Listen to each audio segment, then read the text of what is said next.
नमस्कार दर्शकों, स्वास्थ्य और स्वास्थ्य संबंधी जानकारियों से परिपूर्ण हमारे एक नए एपिसोड में आपका पुनः स्वागत है। और आज हम चर्चा करने जा रहे हैं डायबिटीज़ के बारे में, जो कि एक विश्वव्यापी समस्या है और भारत भी उससे अछूता नहीं है। भारत में इसके केसेस लगातार बढ़ रहे हैं और इसका एक बड़ा कारण लोगों में अवेयरनेस की कमी है। तो आज हम चर्चा करने जा रहे हैं डायबिटीज़ के बारे में। डायबिटीज़ को लेकर के कई भ्रांतियाँ भी हैं और डायबिटीज़ बीमारी होती क्या है और किस तरह की इसमें कॉम्प्लिकेशंस आते हैं, वो हम चर्चा करेंगे। तो इसके लिए हमारे साथ मौजूद हैं शहर के जाने माने एंडोक्रिनोलॉजिस्ट डॉक्टर जम्बू जैन, जो कि वर्तमान में अपनी सेवाएं रुद्राक्ष हॉस्पिटल कोलार रोड को भी दे रहे हैं। सर, आपका बहुत बहुत स्वागत है। नमस्कार।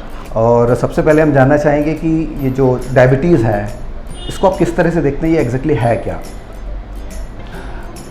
डायबिटीज़ मधुमेह की बीमारी, पहली बात तो ये इसका नाम ही मिसनोमर है। मधुमेह तो नहीं है, शक्कर की बीमारी। बेसिकली डायबिटीज़ शरीर के अंदर इंसुलिन की कमी के कारण बढ़ते हुए ग्लूकोज को हम डायबिटीज़ बोलते हैं। इंसुलिन की कमी के कारण या इंसुलिन के प्रॉपरली काम ना करने के कारण हमारे खून में जो ग्लूकोज बढ़ता है उसको हम डायबिटीज़ बोलते हैं। जिसको हम इंसुलिन के थ्रू इलाज कराते हैं उसको हम टाइप 1 डायबिटीज़ बोलते हैं, और जिसका हम दवाइयों द्वारा इलाज करते हैं उसको टाइप 2 डायबिटीज़ बोलते हैं, और जो गर्भावस्था के दौरान डायबिटीज़ होती है उसको हम गेस्टेशनल डायबिटीज़ बोलते हैं। डायबिटीज़ को अगर समझना है तो एक चीज़ और आपको समझना रहेगी कि डायबिटीज़ पहली बात तो ये सिर्फ मीठा खाने से नहीं होती है। ये एक जेनेटिक बदलाव है, शरीर के अंदर जीन्स के अंदर एक बदलाव आता है।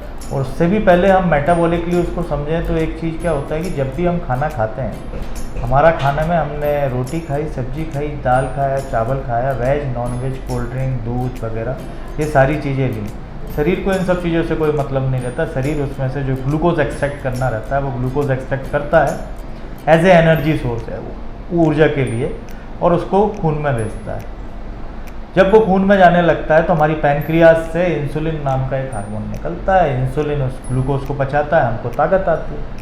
हमको ताकत आती है तो हमको अच्छा लगता है खाना खाने के बाद। खाना नहीं खाते तो कमजोरी होती है। अब डायबिटीज़ वालों के अंदर यही इंसुलिन जो है प्रॉपरली बनना बंद हो जाता है या इसका कार्यशैली डिस्टर्ब हो जाती है, जिसके कारण ब्लड में ग्लूकोज बढ़ने लगता है और उसको हम डायबिटीज़ बोलते हैं। हम खून में क्या चेक कराते हैं? ग्लूकोज ही तो चेक कराते हैं। जी, तो डॉक्टर साहब, जैसा कि आपने बहुत सरल शब्दों में दर्शकों को बताया है कि डायबिटीज़ क्या है और मीठा खाने से तो बिल्कुल नहीं होती जो आपने बताया, तो ये काफ़ी सारे दर्शकों को चौंकाएगा भी और लोगों को लगेगा कि नहीं, ऐसा कैसे डॉक्टर साहब बोल रहे हैं। तो ये लेकिन साइंटिफिक फैक्ट है और डॉक्टर साहब ने बिल्कुल सही बात बताई है। और इसके बाद हम चर्चा करेंगे डॉक्टर साहब की जो ओवर द ईयर्स बदलाव आए हैं, जो हमारा भारतीय खान पान था, भारतीय तरीके से जो हम रहा करते थे, और अब हम वेस्टर्नाइजेशन हमारे कल्चर में आ रहा है, तो क्या ये भी एक बड़ा कारण है जिससे कि जीन्स वगैरह में भी हमारे बदलाव आ रहे हों? देखिए, आपने पहले एक चीज़ बोली कि दर्शक पहले इस बात से अचंभित होंगे कि मीठा खाने से डायबिटीज़ नहीं डायबिटीज़ नहीं होती है। तो मैं पहले उस सवाल का जवाब दूंगा, बाद में फिर आपका सवाल का जवाब, दूसरे सवालों का जवाब अपने आप आएगा। देखिए, मैं जो भी डायबिटीज़ के पेशेंट हैं, मैं उनसे एक चीज़ बोलता हूँ, वो वैसे भी मीठा नहीं खाते हैं, जनरली अवॉइड ही करते हैं, क्योंकि उसका नाम ही शक्कर की बीमारी है। लेकिन मीठा ना खाने के बावजूद भी उनकी शक्कर बढ़ती है अगर उनको प्रॉपर दवाइयाँ नहीं मिलती हैं, या प्रॉपर इलाज नहीं होता है, या प्रॉपर वो अपनी डाइट को बैलेंस नहीं करते हैं अगर जो प्री डायबिटिक हैं। तो इट मीन्स कि इसका शक्कर से कोई रिलेशनशिप ही नहीं है। आप 4 दिन पुरानी सूखी रोटी भी खाएंगे, अगर आप डायबिटिक हैं और आप प्रॉपर दवाइयाँ नहीं खाएंगे तो भी आपकी शक्कर बढ़ेगी, मतलब ग्लूकोज बढ़ेगा, शुगर बढ़ेगी। तो पहली बात, ये कंसेप्ट आप प्रैक्टिकली अपने घर पे भी देखेंगे तो वो फेल हो रहा है कि मीठा खाने से शुगर होती है। मीठा हम अवॉइड इसलिए करते हैं कि मीठे के अंदर ग्लूकोज कंटेंट ज़्यादा होता है, बेसिकली शक्कर से तो बन रहा है और डायरेक्ट ग्लूकोज कंटेंट होता है, फैट होता है, इसलिए हम मीठा अवॉइड करने को बोलते हैं या कम करने को बोलते हैं। अब रही बात डायबिटीज़ का प्रिवलेंस, मतलब डायबिटीज़ इतनी ज़्यादा बढ़ क्यों रही है, जो आपने पूछना चाहा मुझसे। एक तो कारण जेनेटिक बदलाव है। डायबिटीज़ अभी जिस तरीके से बढ़ रही है उस तरीके से एक चीज़ बहुत क्लियर है कि हम सबके जीन में बदलाव आने लगे हैं। और ये बदलाव क्यों आ रहे हैं? जब हम नेचर से दूर जाते हैं। जितना मैं मेरी पर्सनली एक चीज़ को समझता हूँ और एक मेडिकली भी एक चीज़ को समझता हूँ, बदलाव शरीर तभी लाता है जब आप उसको उस चीज़ के लिए मजबूर करते हैं या नेचर के अंदर कोई बदलाव आता है। तो हमने हमारी पहले जो एक लाइफ स्टाइल थी कि हम सूरज की रोशनी लेते थे जिससे हमको विटामिन डी मिलता था, अब विटामिन डी की कमी के कारण हड्डियों में कमजोरी आने लगी है और शरीर के जो ज़रूरी काम है वो भी प्रॉपरली नहीं हो रहे हैं। प्लस हमने अब फास्ट फूड पे ज़्यादा कंसंट्रेट कर लिया है। पहले व्यक्ति अपना काम स्वयं करता था सारे, अब ओवरवेट हो रहे हैं। ओबेसिटी फैट के कारण भी इंसुलिन की क्रियाओं में अफेक्ट आने लगा है। लाइफ स्टाइल में हमारी हमने मतलब नेचर से अलग लाइफ स्टाइल। हम एक्सरसाइज के लिए बस 10 मिनट ट्रेडमिल पे दौड़ लेते हैं या वो भी नहीं करते हैं। हम नेचर से, जो नेचर ने हमको दिया है, हम उससे दूर होते जा रहे हैं।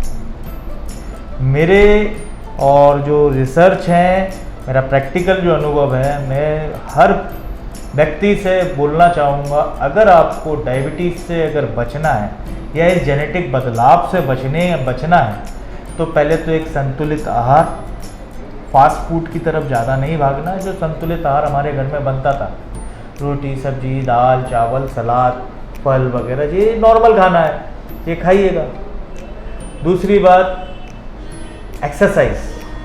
हर व्यक्ति को 25 से 30 मिनट एक्सरसाइज करना चाहिए। मोटापा या पतला होना उस चीज़ पर डिपेंड नहीं करता, डिपेंड करता है कि आपके अंदर फुर्ती कितनी है, आपकी बॉडी एक्टिव है या नहीं है। कई लोगों की नेचुरली बॉडी फैटी बॉडी होती है, लेकिन अगर वो काम करते हैं, एक्सरसाइज करते हैं, तो उनकी बॉडी के अंदर एक फिटनेस अलग लेवल पे दिखती है। लेकिन अगर आपने काम करना बंद कर दिया या आपकी सीडेंट्री लाइफ स्टाइल, मतलब ऑफिशियल लाइफ स्टाइल हो गई है, सुबह 9 बजे से रात को या शाम को 6 बजे तक आप ऑफिस में बैठे हुए हैं, उसके बाद इतना मानसिक रूप से थक जाते हैं कि आगे काम नहीं कर पाते, तो ये फैट आपका डिपॉजिट होगा जो इंसुलिन के ऊपर होगा। दूसरा, तनाव भी एक बहुत बड़ा कारण है। आपका जॉब इंड्यूस्ड हो या फैमिली इंड्यूस्ड हो, जो भी है, उससे आपको बचना चाहिए। चौथा, आपको प्रॉपर नींद जरूरी है। शरीर रिकवर तभी करता है जब प्रॉपरली सोता है। सोना हमारी बॉडी के लिए नेचर ने बनाया है ताकि वो रिकवरी कर सके बीमारियों से लड़ने के लिए, या जो शरीर में टूट फूट अंदर से हुई है उसको रिकवर कर सके। लेकिन आजकल हमने हमारी लाइफ स्टाइल को भी चेंज कर दिया। लेट नाइट पार्टीज हो रही हैं, लेट नाइट सो में जाना है, टाइम से नहीं उठना, टाइम से नहीं सोना है। तो आप अपनी बॉडी को बार बार मजबूर करते हैं कि आप उसके अंदर बदलाव लाएं। ऑन एन एवरेज डॉक्टर साहब कितना आवर्स की नींद व्यक्ति को होना चाहिए जिससे कि वो 6 से 8 घंटे की नींद मेरे हिसाब से और साइंस के हिसाब से भी कंपलसरी है। अगर आप इससे कम लेते हैं तो मैं जो योगी लोग रहते हैं उनकी बात ना करूं, लेकिन एक आम पब्लिक की बात करूं जो 99% लोग हैं, तो उनको थकावट या कमजोरी या आलस दिन भर फैला रहता है। आप 6 से 7 घंटे रात में सोएं, एक पावर नैप 15 से 20 मिनट का या 25 मिनट का आप दिन में लेने की कोशिश करें, तो आप 24 घंटे अपने आप को एनर्जेटिक महसूस कर सकते हैं। जी, तो आपने ये नींद के बारे में बता दिया और मैंने आपको बीच में इंटरप्ट किया था, अब आप कंटिन्यू कर सकते हैं। अगर अदर रीजंस और आप पाते हैं तो हम उस पर डिस्कस करते हैं। अदरवाइज़ हम ये भी जानना चाहेंगे कि जो इसके कॉम्प्लिकेशंस हैं डायबिटीज़ के, क्योंकि लंबे समय तक लोग इग्नोर करते हैं। देखिए, मैं एक चीज़ आपको बताता हूँ। सबसे पहले समझना ज़रूरी है कि डायबिटीज़ से हमको तकलीफ़ें क्या होती हैं। जी, कारण तो सब ठीक है, जानने वाली बात है, लेकिन अगर हमने डायग्नोज, क्योंकि डायबिटीज़ जनरली हमने देखा डॉक्टर के पास गए, एक्सीडेंटली डायग्नोज हुई, या हॉस्पिटल गए या दोस्तों के बीच में कोई टेस्ट हो रहा था, एक्सीडेंटली डायबिटीज़ डायग्नोज करते हैं, लेकिन हम कभी डायबिटीज़ के लिए कंफर्म नहीं हो पाते हैं। डायबिटीज़ में एक चीज़ मैंने बोला कि जो ग्लूकोज आपकी बॉडी से बनना था वो आपकी इंसुलिन की कमी के कारण आप उपयोग नहीं कर पा रहे हैं। दैट मीन्स आपकी एनर्जी को आप यूज़ नहीं कर पा रहे हैं। तो डायबिटीज़ वाले बंदे में एक चीज़ जो सबसे पहला क्लिनिकल फीचर मिलता है, थकावट, थका हुआ सा शरीर रहेगा। दूसरे लक्षण आए या नहीं आए, पहला लक्षण सबसे पहला आने वाला ये रहता है कि वो व्यक्ति थका थका सा महसूस करेगा, चाहेगा कि मैं सो जाऊं, थोड़ा सा आराम मिल जाए। मतलब लो एनर्जी लेवल की बात, लो एनर्जी लेवल पे ही रहेगा जी, हाई एनर्जी लेवल पे नहीं जाएगा। अब चूंकि शुगर बढ़ रही है तो शुगर को निकलने के लिए एक जगह शरीर नेचुरली देखेगा, तो वो बाथरूम के रास्ते निकालने की कोशिश करेगा, तो बार बार पेशाब का आना। दूसरा लक्षण, ये हर मरीज में हुआ, ये जरूरी नहीं है, लेकिन रात के वक्त जब व्यक्ति फ्री होता है तो बार बार पेशाब आती है उसको। तो कितनी बार जाना कॉमन है और कितनी नंबर में अगर एक्सीड करते हैं तो अनकॉमन आप कहेंगे इसको? हर व्यक्ति का एक अलग अलग नेचर रहता है, किसी को रात में बिल्कुल भी नहीं आती, कोई दिन में 2-3 बार ही जाता है। लेकिन अगर आप अपने नेचुरल कोर्स से अलग जा रहे हैं वो आपको पता चलेगा। थकावट भी हर व्यक्ति को अलग अलग लेवल पे आती है, लेकिन आपको लग रहा है कि अब मुझे बिल्कुल थकावट में इतना पहले नहीं था, थका थका सा महसूस कर रहा हूँ। एक काम करने वाली थकावट अलग होती है, और एक मैं पहले भी काम करता था लेकिन अब मैं ज़्यादा थक रहा हूँ जी। तो ये चीज़ हमको डायग्नोज करना है। ऐसा नहीं है कि थकावट आई तो आपको डायबिटीज़ हो गई, या आपको ज़्यादा बाथरूम आई तो आपको डायबिटीज़ हो गई। सर्दियों में तो बाथरूम ज़्यादा आती है जी, गर्मियों में नहीं आती। लेकिन ये हमको खुद पता रहता है कि हम नेचुरली क्या हो रहा है और अननेचुरली क्या हो रहा है। अब तीसरा लक्षण क्या होता है कि आप थके थके से रहते हैं, कमज़ोर से महसूस करते हैं, तो ऐसा लगता है कुछ खा लो तो ताकत आ जाएगी, भूख का बढ़ना, मल्टीपल टाइम लोग खाने लगते हैं, एपेटाइट आपकी बढ़ जाती है। अब बार बार बाथरूम करोगे तो प्यास लगेगी, बार बार प्यास लगना। अब ये 4 लक्षण जो मुख्य लक्षण हमको देखने को मिलते हैं, कमजोरी, बार बार पेशाब का आना, भूख बढ़ना, प्यास लगना। अब चूंकि क्या है कि एनर्जी आपकी बॉडी को मिल नहीं रही है, तो बॉडी क्या करती है, लंबे समय तक अगर आपकी शुगर बढ़ी हुई रहती है तो आपकी बॉडी एनर्जी आपकी मसल्स से लेने लगती है, तो आपका वजन कम होने लगता है। वजन का कम होना 5वां लक्षण। अब कमज़ोर व्यक्ति है तो उसका इम्यून सिस्टम भी कमज़ोर रहेगा, तो कमज़ोर प्रतिरोधक क्षमता, छोटी छोटी बीमारियों का आना, घाव का नहीं भरना, आदमियों में नपुंसकता, महिलाओं में गर्भ धारण करने की क्षमता का घटना।